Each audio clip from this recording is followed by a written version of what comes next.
Ekspresi lemas Rebecca Klopper dan kepala yang terus menunduk selama konferensi pers permintaan maaf menjadi sorotan publik.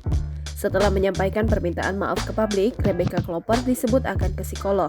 Pihak kuasa hukum yang diwakili Sandi Arifin mengatakan, kekasih Fadly Faisal itu ingin fokus pada kesehatan mentalnya kini. Kunjungan ke psikolog tidak lain untuk memberikan ketenangan dan menguatkan artis 21 tahun itu. Selain itu, pihak Rebecca juga akan membuat aduan ke Komnas Perempuan dalam waktu dekat.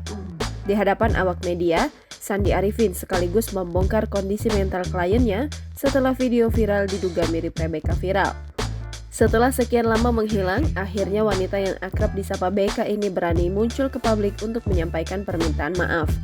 Dikatakan Sandi, keinginan mengadakan konferensi pers ini merupakan kemauan dari kliennya sendiri. Lantaran saat ini, kondisi Becca sudah lebih tenang dari sebelumnya. Hingga Becca kini berani tampil kembali dan berinteraksi dengan orang lain. Rebecca Klopper meminta maaf yang ditemani Fadly Faisal dan tim kuasa hukum di kawasan Panglima Polim Jakarta Selatan Selasa sore. Dikutip dari YouTube KH Infotainment, Rebecca Klopper membuka dengan ucapan salam dan kembali mengungkit terkait video viral yang menyeret dirinya. Artis 21 tahun itu meminta maaf kepada seluruh masyarakat Indonesia terkait pemberitaan dirinya yang cukup menghebohkan. Ia juga meminta maaf pada keluarga serta klien yang menjalin kerjasama dengan dirinya.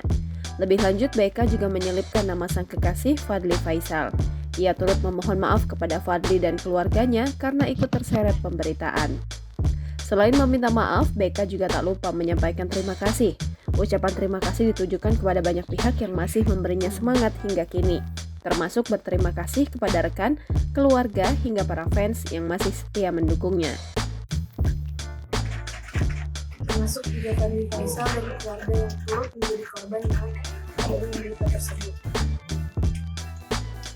Permasalahan ini sudah saya laporkan kepada polisi di Barreskrim pada hari Senin tanggal 22 Mei 2023 untuk memperoleh penanganannya.